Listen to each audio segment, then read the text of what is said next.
Never say tired. Hi mga kanegosyante, is another video na naman ng isang ganap ng isang buhay negosyante. Maaga nga kami umalis ng bahay para tignan ang aming itatayong area. At bago magsimula ang mga trabaho, ito muna ang ating unang destinasyon.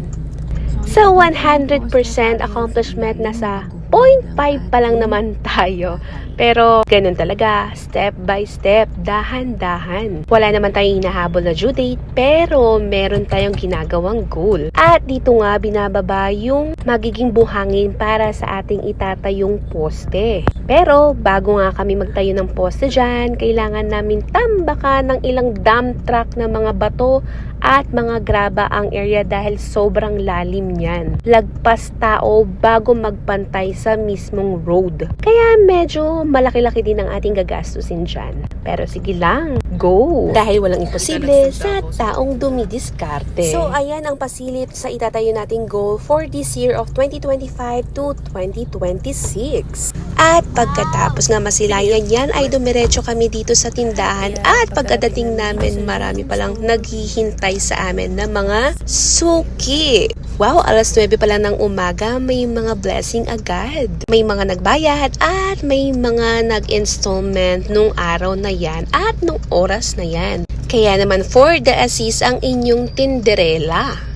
Isa nga pala natutunan namin sa pagdinegosyo ang pagkakaroon ng good communication sa aming buyer. Hindi tayo pwedeng magmaldita or magsungit sa kanila dahil sila mismo ang sumusuporta sa business natin. Kaya naman kailangan natin gandahan ang pakikitungo sa kanila. Mapa-cash man yan or mapa-utang. Dumadating naman sa point na nadidelay pero naiintindihan naman natin yun. We're not perfect and we are human.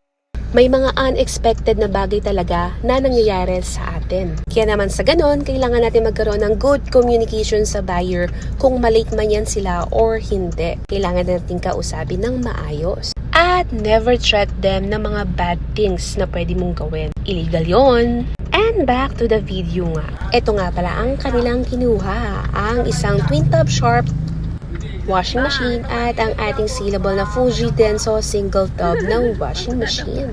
At pagkatapos naman yan, dumiretso kami sa aming i-deliver na dalawang Vivo Y04 na cellphone at i-deliver pa rin kaming TV. Kaya masasabi ko ngayong araw na ito, nako halos nasasakyan kami at hindi lang kami ha, kasama ang mga bulinggits. At dito sa area, dito namin i-deliver yung dalawang mobile phone.